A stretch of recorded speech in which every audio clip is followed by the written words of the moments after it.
একটা গল্প, একটু হাসি আর হাজার কল্পনার রঙে রাঙানো এক বছর। হ্যাঁ, ঋদ্ধি প্রকাশনের কিডস কর্নারের প্রাণবন্ত আয়োজন গল্প পাঠের আসর পার করল তার প্রথম বর্ষপূর্তি। আমি রাজিয়া সুলতানা। আমি গল্প পাঠের আসরটা করে থাকি এখানে প্রতি শুক্রবারে ঋদ্ধি প্রকাশনের কিডস কর্নারে। আমার এই গল্প পাঠের আসরের উদ্দেশ্য হলো বাচ্চাদের মাঝে বই পড়ার আগ্রহটা গড়ে তোলা। আজকাল বাচ্চারা ডিভাইসগুলো নিয়ে এত ব্যস্ত থাকে যে কেউ বই পড়তেই চায় না। তা আমি চাই যে সবাই অন্তত একটু বইয়ের সাথে পরিচিত থাকুক, বই পড়ায় আগ্রহী হোক। আমরা যেরকম বই পড়ে বড় হয়েছি, আমাদের সময়ে এত ডিভাইস ছিল না, হাতে হাতে ফোন ছিল না। তো আমিও চাই এখনকার বাচ্চারা ডিভাইসের প্রতি যতই আকৃষ্ট থাকুক, সাথে সাথে একটু বইও পড়ুক। আর আমি সবসময় বাংলা প্রমোট করি, আমাদের কালচার প্রমোট করার চেষ্টা করি। অন্তত ইংলিশ মিডিয়ামে এখন বেশিরভাগ বাচ্চারা ইংলিশ মিডিয়ামে আছে। আমি চাই ওরাও একটু বাংলার সাথে পরিচিত থাকুক, বাংলা সাহিত্য জানুক, বাংলা গল্প পড়ুক। তাই আমি চেষ্টা করি বাংলা গল্প ওদেরকে শোনানোর জন্য, এবং ওরা এই মজার মজার গল্পগুলো শুনে নিজেরাও আরও কিছু গল্প পড়তে চায়, জানতে চায়। এই করে ওদের মধ্যে একটা বই পড়ার আগ্রহটা তৈরি হয় আস্তে আস্তে। এবং আমি এখানে গল্প শোনাই এবং ওরাও আমাকে গল্প শোনায়। ওরা নিজেরা আবার বাসায় গল্প পড়ে তারপরে এখানে এসে সবাইকে শোনায়। এতে ওদেরও একটা পড়ার অভ্যাস তৈরি হচ্ছে, আর সবার সাথে এখানে এসে মিশছে, এবং তাদের যে জড়তা ছিল সবার সামনে দাঁড়িয়ে কথা বলার, সেটা কেটে গেছে। এখানে যারা 1 বছর ধরে আসছে তারা এখন অনেকটা আত্মবিশ্বাস তৈরি হয়েছে তাদের মধ্যে। তারা আর লজ্জা পাচ্ছে না, সবার সামনে দাঁড়িয়ে গল্প বলতে পারছে, নিজেকে উপস্থাপন করতে পারছে। আমাদের উদ্দেশ্য এটাই ছিল। মূল উদ্দেশ্য হচ্ছে বই পড়ায় আগ্রহী করা, আর তাদের যে জড়তা সেটাও কেটে গেছে। তো আমি আজকে খুবই আনন্দিত। আমাদের গল্প পাঠের আসরের 1 বছর হয়ে গিয়েছে, এবং আজকে এই উদযাপনে সবাই অংশগ্রহণ করেছে, বাচ্চারা, বাচ্চাদের অভিভাবকরা।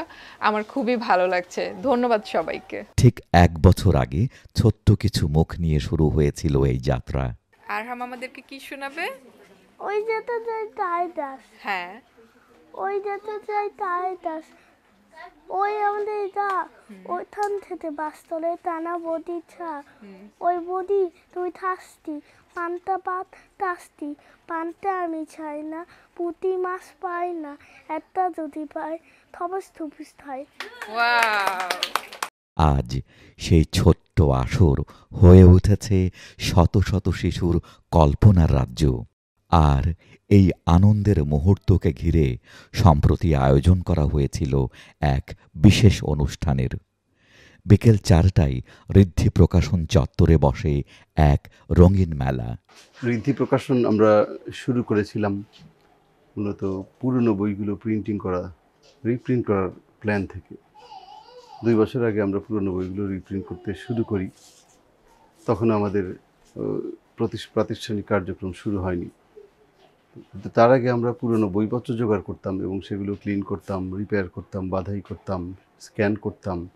তখন আমাদের প্ল্যান ছিল আমরা একটা আর্কাইভ তৈরি করব। সেই কাজ আমরা করছি 5 বছর ধরে।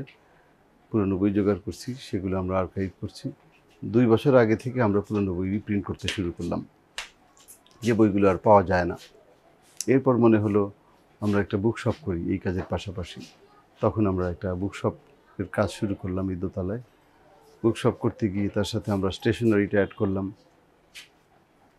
তারপর 3 তলায় আমরা একটা আর্ট গ্যালারি করলাম, যেহেতু আমাদের স্পেস ছিল আমরা এখানে একটা আর্ট গ্যালারি করলাম। এরপর আমরা নিচতলাতে একটা ক্যাফেটেরিয়া করলাম, যাতে যারা এখানে আসে তারা খাবারের সুযোগটা নিতে পারে।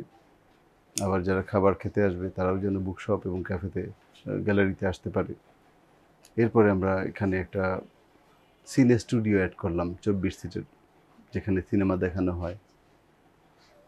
তারপর বিভিন্ন রকম শো, ম্যাজিক শো হতে পারে, সায়েন্স শো হতে পারে, এরকম নানান রকম শো এবং কোর্সগুলো করা যায়, সেরকম একটা চিন্তা থেকে আমরা 24 সিটের একটা স্টুডিও করলাম। তো এখন আমরা বই পাবলিশ করছি, বই বিক্রি করছি। আমাদের গ্যালারিটা বিভিন্ন পারপাসে ভাড়া হচ্ছে, সিনে স্টুডিওটাও বিভিন্ন ক্লাসের জন্য ভাড়া হচ্ছে, বিভিন্ন সিনেমা দেখানো হচ্ছে, আর ক্যাফেতে তো আমাদের বিভিন্ন রকমকার খাবারের আয়োজন আছে। তো এই সব কিছু মিলে একটা আহ, বৈচিত্র্যময় একটা জায়গা তৈরি করা, যাতে এখানে আসলে অনেকটা সময় কাটিয়ে যেতে পারে সবাই। গল্প বলার প্রতিযোগিতা, আমার নাম আলতো বেবি গয়না। গয়না, ওয়াও সুন্দর নাম। হ্যাঁ, কি শোনাবে আমাদেরকে গয়না? হচ্ছে একটা বড় ডোনাট খাওয়ার। ডোনাট খাওয়ার গল্প? হ্যাঁ, হ্যাঁ বলো। এক দেশে ছিল একটা ডোনাট। সে ডোনাট অনেক মোটা ছিল। ও, তারপর? তারপরে সব খেয়ে ফেলতো, আমাদের পৃথিবীও খেয়ে ফেলতো। হুম, তারপরে আবার পৃথিবী বানায় আল্লাহ। হ্যাঁ। তারপরে উঠাইছি ডোনাটকে পিঙ্ক কালার জিনিসটা দিয়ে, ডোনাট পড়ছে, ডোনাটটা খুশি হয়েছে। গল্পটা শেষ। গল্পটা শেষ? ছবি আঁকার প্রতিযোগিতা, পুরস্কার বিতরণী, আরও ছিল হাসি খুশি আর দারুণ সব চমক। সবাই মিলে উদযাপন করে গল্পের, শিখনের আর বন্ধুত্বের এই এক বছর। গল্প পাঠের আসর, একটি বছর, অগণিত গল্প, নিরবিচ্ছিন্ন ভালোবাসা।